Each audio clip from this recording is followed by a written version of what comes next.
Everyone. I hope you're all having a wonderful weekend out there. I hope if you're in Toronto, if you are somewhere in Toronto or in Quebec, Southern Ontario, I hope you're staying safe with all the snow on the ground. I know we came unexpectedly. I didn't even put the winter tires on my bike yet, but that's going to come soon. Thanks so much, everyone, for tuning in if you haven't already, and for subscribing and for liking and sharing the content. The growth has been pretty wild, the number of views and the likes and the shares and the comments.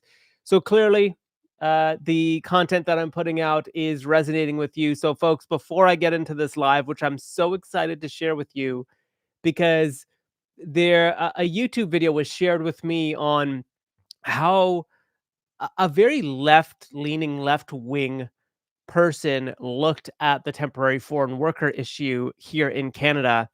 And while I agreed with some of what she said, I think she also purposely left out things, which we'll get into in this live. But before I get there, folks, like, share, subscribe. Look in the descriptor. There's a couple things I want to point you to.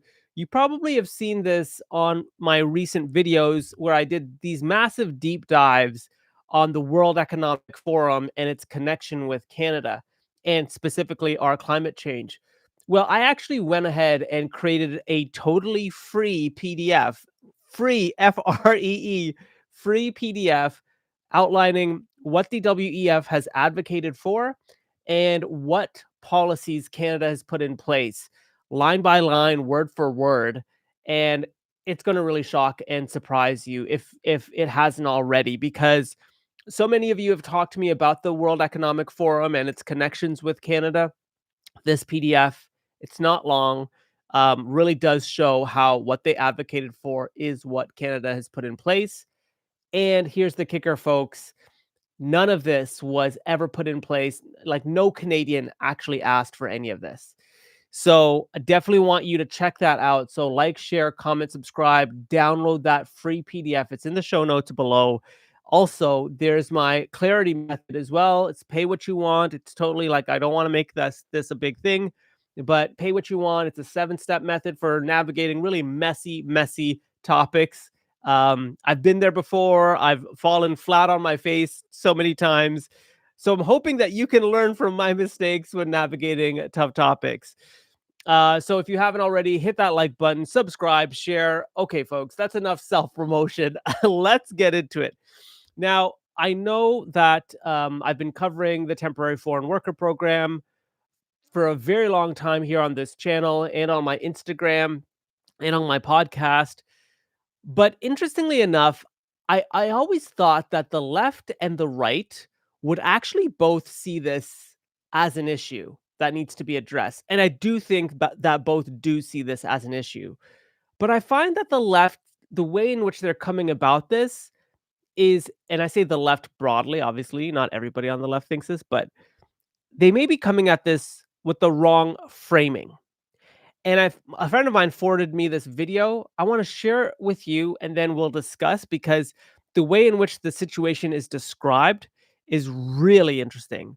So let me hit play on this and then we'll come back and chat. Give me 1 second. Let's see if I can share my screen. Here we go. Oh, it's working. It's working. Canadians love to complain about Tim Hortons, their mediocre coffee, weird new menu items that nobody asked for. If you eat potato wedges from Tim Hortons, we can't be friends. Or apparently, the brown people who work there. If you scroll through social media these days, there's racist memes, AI slop, and offensive merch. Tim Hortons has always been a symbol of Canadian national identity. And today, it's become a battleground, with right-wing forces turning migrant workers into scapegoats, blaming them for problems others have created. How did this happen? And how do we make it stop? Okay, so a very compelling entrance from Katya at, I don't know the name of this channel, at The Breach. But there's a couple things that this myself in many social media encounters. There is this sense of like, go back home, go back to your country, go back to where you came from. 100% there is that sentiment. But it's much more nuanced than what Katya may suggest. I also don't like it when left, and I've noticed this on the left as well, they say, well, this is right wing commentators saying this. It's not right wing commentators. It's many Canadians, I would argue, from all sides of the political spectrum that are noticing this and are also very concerned about the issues that this brings with it. And I do think that this is often what we see on the left. It's oh, it's right-wing extremism. It's right-wing fascism. It's right-wing racism. When really it's a far deeper issue because as I've discussed, there are agents in India that are getting young people to come to Canada on false promises. There's all types of shady business practices where they have jobs lined up. And there are real concerns with that. I just want to keep it playing for 1 second and then we'll get into more analysis from what I'm seeing from Katya on this topic. Let's go. The stereotype of the international Tim's worker found its footing where many modern moral panics do, the internet. Tim Hortons or Sing Hortons? Taj Hortons? My cousins came here and they first took over Canada and now they took over Tim Hortons and honestly I want to make Tim Hortons white again. So before I continue, she said that it's like this moral ground and the internet's made this kind of statement about what's going on. And remember, the framing here is very important. Immediately she's thinking about this through a race lens, pointing to what people are saying on the internet. But that race lens actually isn't correct or the correct framing that we need to use when it comes to this issue because it's far more than race. We're talking again about established systems that are in place in India specifically because they have a high youth population boom going on. And remember, it's in specific provinces. I did a video about the Punjab region sending the majority of temporary foreign workers to Canada. So, by framing this as race does a disservice to the system that's set up specifically for Indian youth to come to Canada. And also, again, Indian youth from specific regions, not all regions of India, have this opportunity. Also, she's not talking specifically about, again, like I said, the systems. Canadian colleges are marketing themselves in these regions in India as well. So you can't have this influx of temporary foreign workers all hired in periphery jobs like Tim Hortons, like food delivery services, and not have Canadians, not just white Canadians, but Canadians, myself included, recognize that an entire demographic shift is happening right before our eyes. Okay, let me continue playing this so that we can keep kind of analyzing a little bit more of what Katya is saying. These clips disparage my employees for everything from supposed store and cleanliness to the quality of the food. Hey Canada, has anyone else ever noticed at Tim Hortons that their quality is largely slipping due to this immigration? To workers' accents. Good morning to you, sir. Happy New Year. On one level, this content demonstrates an ugly, lazy racism. Okay, I'm just going to pause there again. This is where I kind of see her point. So there was a clip she shared right there of someone saying that the quality of Tim Hortons products have gone down, and it's due to this wave of Indian immigrants coming in and taking the jobs.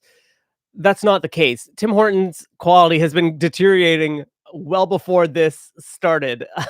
And I think it's largely because Tim Hortons is part of a company called Restaurant Brands International.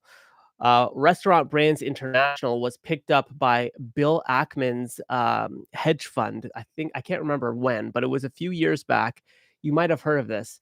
Now, when a company's picked up by a hedge fund, they're to show pretty massive revenues and profits because they have to show that to their hedge fund purchasers, right? These are people with large levels of wealth. So it could be that the quality has gone down because they need to show higher profit margins. I don't know. I'm kind of different minds of this, but I understand that when you're part of a hedge fund, your sole goal is now to show double digit profits. And so one way to shave off your costs on salary could be hiring temporary foreign workers and paying them under the table, but also your time and effort in the products and the quality of the products probably also goes down. I remember reading somewhere that Tim Hortons no longer bakes the donuts in the actual stores. They're just all frozen and they just reheat them. I mean, that's maybe I'm like I have high standards, I guess, but that I don't know. I feel kind of like I don't know if I want a frozen donut that's heated up. But then again, I mean, like you go to a Burger King or a Harvey's, like they're doing the same thing with your burger. They're just reheating it. Maybe not Harvey's, but I don't know. I just find that it's like like I'm at this complex. I have this complex when it comes to Tim Hortons. Like maybe my expectations from them are higher because I remember Tim Hortons when I was a kid and like the smell of the donuts were just like intoxicating and it was such a treat when we had it as a kid, like the rare times we did have them because they weren't everywhere in our community. So, you know, I agree with her. I do think people tend to think the quality has gone down because of Indian migrants. It's gone down because Tim Hortons is part of a hedge fund, and I assume that their owners are trying to trim costs literally any way they can, anywhere they can. And we'll get into what she shows later in this video, but it is quite interesting. All right, let's keep it going. That peddles cruel stereotypes meant to put down South Asian people and strip them of their humanity. But there's a second, more structural level of racism at play. These posts suggest that racialized migrants are an economic threat to white working class Canadians, especially young people. If you wonder why your kids can't get jobs at Tim Hortons, I've actually seen the applications where it says you must speak Punjabi. Hey sir, my name's Bobby. Just wondering if you guys are hiring right now. Good old Canadian kid. When people say good old Canadian kid, I'm pretty sure they're not talking about black and brown kids. See, this is again, I disagree with her completely because I've done this. I encourage all people of color who are Canadian citizens to go out and try applying to Tim Hortons. You're not going to get a call back. You're not even going to get like someone with multiple degrees. You won't get a call back. This is not about, being a white kid from Caledon, Ontario. This is about every one of us as Canadian citizens. I went to multiple Tim Hortons. I went to multiple fast food restaurants. I bike in the city and I was in my full bike gear and I handed them my resume. I have 2 degrees, folks. 2 degrees. I didn't get a call back from anyone. I even went online and I wanted to be like, the guys, or the people at Raptors games that like shoot out t-shirts and stuff like that. I'm like, let me throw my resume. Didn't even get a call back for that. I mean, it is tough out there if you want to actually find a job, let alone find a job in the fast food space. I didn't try food delivery. I'm assuming I could just sign up through Uber Eats or whatever, but this is where her analysis goes wrong because it's not about white Canadians. These are Canadians, period. Also, there are many reports, and I'm still trying to figure this out because a lot of this is more hearsay than what is actually in, documented. But so many people, I'm telling you, like dozens, probably hundreds of you, have messaged me saying that Christopher, like my kid, was told he couldn't apply because he doesn't speak Punjabi. He doesn't speak the language. He or she doesn't speak the language. Oh, you're not going to do well with our group anyways. Again, this is all hearsay. So I don't want to say this to be a policy or truth. And certainly Tim's is not going to put that on their website. But also, I don't think Katya is getting that feedback. Like she's purposely not looking at that perspective as well. Let's keep it rolling. If I can find my share button, give me a second. Here we go. Polyev has also joined in. Tim Hortons has hired an unimaginable 1,131% more temporary foreign workers in the last 4 years. And now his MPs are jumping onto the bandwagon. Okay. Again, I don't think that's wrong because I want to share this with you. And I've noticed that this is left out of a lot of people's analysis. Temporary foreign workers in Canada have increased by almost 300% to over 1.25 million under Trudeau. And you can see the graph for yourself. And also, this is like, as I've documented before, mostly from the International Mobility Program. And you can see those numbers as I scroll down, like 139,000. And I mean, I think it goes on. Here we go. Perfect graph. Look at those numbers for IMP. I wonder if I can zoom in. I can't for some reason. Let's see. Oh, here we go.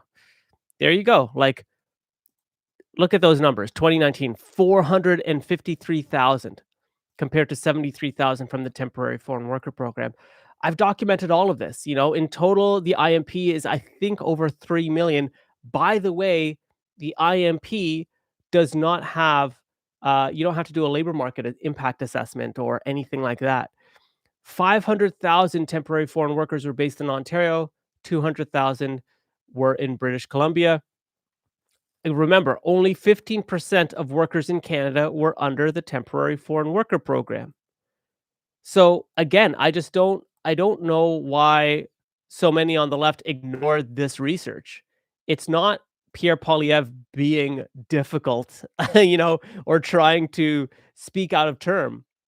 Look at these numbers. Over a million, or 85% at the end of 2023 were from the IMP. Right? So I think this is where I'm going to just pause before I continue her video. This is where I think the left really struggles, because immigration and high levels of immigration automatically show that we are a very welcoming country. We integrate immigrants. They're allowed to continue their culture and heritage, where maybe in their home country they may have been persecuted. Like, that whole language lends itself well to the left and how they understand social issues through an identity lens. But that framing of an identity lens actually falls short of understanding the temporary foreign worker program and the issue that Canadians and Canada has. Because while we're welcoming in so many temporary foreign workers and international mobility program permit holders, I just want to remind many that the jobs that they land are in the periphery job market. Food service delivery, Tim Hortons, condo services, food delivery, like, it's just all periphery market is temporary foreign workers, or at least those are the jobs they get. At the same time, youth unemployment in Canada is at 15%. And that's based on a report in August that said that, like, it underestimates that number. It could be much higher. I mentioned before, in Peel region here in Ontario, in the GTHA, youth unemployment is over 20%. So it's not, this is where the identity politics breaks down, because that high influx of temporary foreign workers is displacing young Canadians from the job market. I bet you that the unemployment rate for temporary foreign workers and IMP permit holders is probably like 1%, if not lower. And that's by design, because they need to have jobs when they get here. But of course, in effect, there is going to be a displacing of Canadian workers in the process. Let's keep it rolling here. Again, if I can find my trusty share screen. Here we go. There's an irony here. It was a conservative government who first massively expanded the use of temporary workers as a way to service the needs of big businesses just like Tim Hortons. This was Stephen Harper's immigration minister, Monty Sulberg, one of the architects of the program in 2007. Before, it took 5 months to get permission to hire a foreign worker. Now it will take just 5 days. Ladies and gentlemen, that's progress. And I think it's a pretty clear sign that the federal government is listening to the concerns of employers. Again, I actually agree with her here. Now, I went further into this and showed that in 2011, 2014. I get the years mixed up. But she is completely correct in that the Harper government introduced faster methods of getting temporary foreign workers into Canada. I encourage everyone, I think I left a link below in one of my videos. If you Google the Global Skills Strategy, I think it's from 2011. If not, it's from 2014. One of those years. It's basically Harper's government's strategy about attracting the best and the brightest, and that includes international students, like just dramatically ramping that up. And the report talks about the ripple effects that has. It supports local economies, it supports housing, etc. So I 100% agree with her. It did start from a conservative government. Again, I'll wait to see, but there were very specific changes that Trudeau ushered in. I'd be curious to see if she mentions those. So let's keep it rolling. Conservatives and liberals have since taken turns perfecting a program that keeps migrant workers precarious, vulnerable, and disposable. These politicians love to help corporations exploit migrants and then scapegoat them too. In truth, this practice is as old as Canada itself. Okay, so notice how she mentioned the conservatives, and she did mention the liberals, but she didn't go into detail about the liberals. So let me just fill in that gap because this is very, very important. Under Trudeau, before Trudeau, temporary foreign workers came, but there was no pathway to citizenship. And that was by design. Like the whole idea, again, going back to TFWs, is you're here temporarily. And to her point, yes, it is as it is as old as time. But Trudeau did something that I don't believe any other G7 country did, which is he said, okay, if you come in as a temporary foreign worker, we will create pathways for you to get into permanent residency and citizenship. This was unique. It was a total break from the past. It's a break from, I believe, any other country. And so if you're a migrant worker, of course you would jump at the opportunity to come to Canada because now you see it as I just need to kind of jump around job to job, and this will count as Canadian experience, and I can start putting together my case for permanent residency and eventual citizenship. And that is a very different value proposition for migrant labor coming to Canada because Canada does already have a robust economic immigration system, one that my parents came through, where you apply to Canada. It's a points-based system. You have money in the bank account. You're going to contribute meaningfully to the economy. Uh, Clearly, you're going to contribute because you have a higher, you're qualified. You might have a higher paying job. And, if you have kids, like it all helps your case. And the whole goal is that you're going to build up Canada for the generations to come. Now, that is still happening. We're still letting in, I think, 400 or 500,000 economic immigrants on an annual basis. But this other pathway that was created under the Trudeau government contributed to these numbers in a very dramatic way. And that cannot be understated. And again, I think this is purposely left out of the analyses by those on the left because that is actually not the way in which Canada's immigration has been established. Yes, we have a low birth rate. Yes, we have high levels of obviously retirees with the boomers. But fundamentally changing our immigration system to also allow pathways to PR through TFWs kind of undermines economic immigration in the process. So again, I'll keep letting this play, and then we'll keep looking at what's saying. Take a look at these two images. They were made over 100 years apart, but they have the same essential takeaway. And it could not be farther from the truth. Firing or even deporting migrants isn't going to fix bad wages or create good jobs for young Canadians, as right-wing politicians seem to suggest. Okay, so I don't know, again, if I agree with her there, but again, it's that right-wing politicians piece. I don't think this is a left or right thing. I think this is a Canada thing. And I would encourage those on the left to stop framing it as a right-wing thing because it gets away from the real issue here, which is the amount of migrant labor that's been let in a short period of time that's displacing Canadians. You don't even have to believe me. The Canadian federal government did their own audit on the international mobility program, and they found that the program does not put Canadians first. That's what their audit found. They found that the program does not seek to put Canadians first in the job prospects at all. Okay, we'll keep it rolling. Sorry, I just had to jump in there and say that. But intensifying a more racist climate of opinion will empower corporations to push for policies that cheapen migrant labor even more. And lower wages for migrants always means lower wages for everyone else. That's precisely why the right wing loves to bash migrants. It's a powerful tool to distract workers from their real enemy, the corporate class. Tim Hortons is not your friend. It pays starting salaries well below a livable wage. It's notorious for union busting. And it's not even a Canadian company. Burger King struck a deal to buy the Canada-based Tim Hortons coffee and donut chain. Its owners made $1.5 billion in profits last year, with nearly half of that from Tim Hortons. But meanwhile, growing racism and xenophobia keeps workers divided. Without solidarity, workers can't fight for a bigger piece of that pie, or of that Boston cream donut. So how do we overcome this? The only way to fix shitty pay is to raise the wages of all workers. That will require migrants getting permanent residence and the same labor rights as others.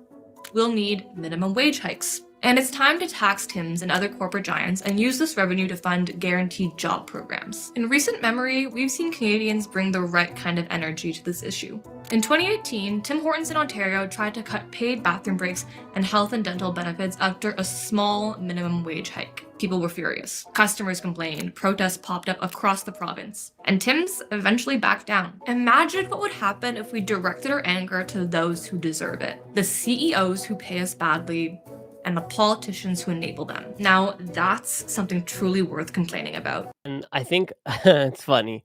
But again, I think that she's purposely leaving some things out. So let me just kind of like think about this so that we can get to a better place on this discussion, which I think is so important that we get the facts right and we understand exactly what's going on. Again, the framing of using visible minorities, or racism, it is only surface level. It doesn't get to the root issue, as I've mentioned before. But also, interestingly enough, Katya ends the video by talking about workers' rights and how we need to make sure there's more protections for workers. I just want to pause there and say, hang on. Youth unemployment, again, is 15%. We haven't seen these numbers since 1998. So before we think about rights for migrant labor, let's talk about the unfair hiring practices right now that are not purposely trying to hire Canadian, which again, the federal government has openly said is in fact the case. That should be first and foremost. As a Canadian citizen, you should not be discriminated against. Is something going on? Sorry, I'm getting so riled up here, folks. But as a Canadian citizen, you should not be discriminated against for a job in your country on the basis of you being a Canadian citizen. I mean, this is just madness. And that is what's happening right now. And that is left out of her analysis, I think purposefully, because that actually goes against the idea of this being like a race-based thing. Because if we were to look at it, we would see that there actually is unfair hiring practices happening, and all of this is left off the books. You know, I noticed in Katya's analysis, she didn't mention the fact that, you know, there very well are multiple Tim Hortons where, as a Canadian citizen, if you don't speak Punjab or Hindi, like you're at a disadvantage. That is in fact the case. So many of you have been telling me about. And again, I encourage Katya and others, go out there, try applying to Tim Hortons. Go on their website, go apply, go to, hand out your resumes at these places. I've done it. And I am not in the youth category by a long shot anymore. And you won't even get a call back. That's how bad it is. So there are unfair hiring practices that are prioritizing non-Canadian citizens in Canada. And I don't know any country that would allow that would allow their own citizens to be discriminated against based on their citizenship status. And I know that's a bold statement for me to make, but it is very clear that Canadians are not being looked at on an equal playing field as migrant labor. Now, I do agree with her on the exploitation piece because, yes, there is exploitation. Employers, some of you have actually written to me and said, Christopher, I'd rather hire someone whom I know will show up at 5 a.m. every morning and who will leave at, their time or past their time to make sure that the work is done. And maybe they've had experience hiring, young Canadians before, and they're like, they never show up on time, they're lazy, da, da, da. I mean, these are just stereotypes, right? But um, the temporary foreign worker program or the international mobility program heavily benefits employers. They can have a steady stream of workers from abroad looking for their first gig, looking to make ends meet. And so there is this opportunity for them to exploit workers past, not pay them past certain hours, work under the table. Do you have any idea how much fraud is in the temporary foreign worker program? Conservative estimates say that it's about 30%, 20 to 30% of fraud that's happening in the TFW program. But I would argue that's probably severely underreported. And who knows all types of employee-employer relationships when you're talking about people who are literally desperate to leave because they've been sold something here in Canada. They've been sold like, you better make it there because we just mortgaged the whole family house back in India on you being successful in Canada, so you better make it. I mean, the pressure that these kids are under is out of this world. I'll also agree with her that I do agree, like online, there is a lot of xenophobia and racism. But again, I say that with an asterisk because you can't fundamentally change an entire sector of jobs seemingly overnight because this happened very fast and not have Canadians feel upset about that. There's no place in the world you can go where there's even a multicultural community, and you have an influx of one community coming into that area and and being employed in all the periphery job markets in that community and not have that community upset. I mean, I know that's a very convoluted way of saying it, but again, I think all of you get my point. There's nowhere in this world you could go where what we've done here in Canada would be acceptable. In fact, I'll go a step further. If anywhere in the world did what Canada did, there would be race riots and anti-immigration riots on the regular. So in many ways, in a comparative lens, we are like head and shoulders above the rest of the world for our tolerance. And again, Katya does not mention the fact that Canada is one of the most tolerant, if not the most tolerant countries in the world for new immigrants to arrive, to keep their culture, keep their ethnicity, celebrate their culture in very public spaces. I think I remember reading a stat that's like 98% of newcomers feel welcome in Canada. And yes, that's changing because of the programs that have been put in place. And so I do agree with Katya that the programs that we've put in place have actually not worked in favor for social cohesion because we haven't, the government hasn't explained this to Canadians. It hasn't talked to Canadians about the need for foreign labor to the nth degree, and this is why we're doing it. And that's what's missing from all of this as well. I feel like Canadians are finding out about this online because our media is not talking about this for a very specific reason. Our government's not talking about this for a very specific reason. So people are forced then to go online because they don't know what's going on. And so here's my push to anyone who's listening, the CBC, the government, whomever else, do a deep dive on this. Talk to Canadians, see what's going on. Go back to employers. The CBC did find a lot of fraud in the temporary foreign worker program, the fifth estate, I think it was. There's a lot of people out there that have so many questions and they're not getting the answers. So that's my push. Okay, I know I was very passionate on this live. I saw this video and just the way in which she covered it, I thought was a great opportunity for me to show some of the gaps in her analysis. Because again, I don't think a race-based lens is the way to understand this topic. It is much more nuanced than a race-based lens. The more appropriate lens, if we are to use one, is the economic lens. Like ultimately, this is a system that's set up for cheap migrant labor, and there are human lives obviously at risk and at the cost are paying the cost right now. But at the same time, there's a social cohesion element as well. So as you bring in migrant labor, there will be a social cohesion element.